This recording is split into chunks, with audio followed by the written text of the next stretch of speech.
The man with no shadow approached the kids who were shivering in fear, and then... Hi, friends. Today I will be telling you a story about a ghost with no shadow. It all started one rainy afternoon in Avatar City. Leo and his little sister Mia were stuck inside their apartment while their parents were out getting groceries. The rain had turned the streets shiny and slick, and the tall glass buildings looked like they were crying. Bored, Leo leaned against the window of their 12th floor apartment and watched the people below. But then he saw something strange. A man in a long gray coat stood at the corner across the street. He wasn't moving. He didn't even flinch when a taxi splashed water near his feet. But that wasn't the strangest part. He had no shadow. Leo blinked and looked again. All the streetlights were on, and everyone had a shadow behind them. Except him. "Hey, Mia," Leo called. "Come look at this guy." Mia pressed her nose against the window. "What guy?" "There," Leo pointed. "Gray coat. No umbrella. Just standing there." They watched for a while. The man didn't move, just stood there like a statue.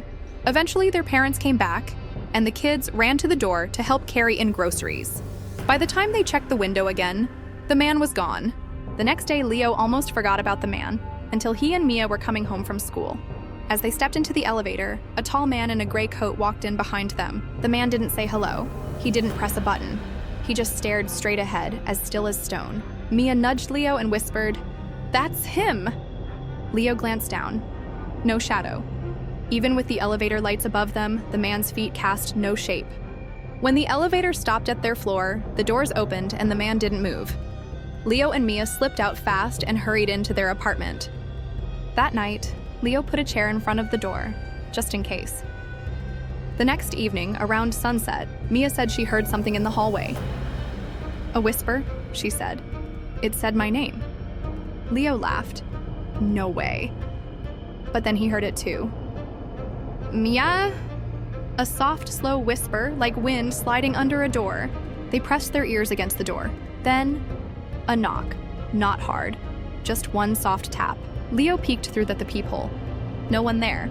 He opened the door slowly. The hallway was empty, but on the floor was a small gray envelope. Inside was a note that said, "Find my shadow." That night, neither of them could sleep. The next day, Leo had an idea. "The city library," he said. "Old buildings have old secrets."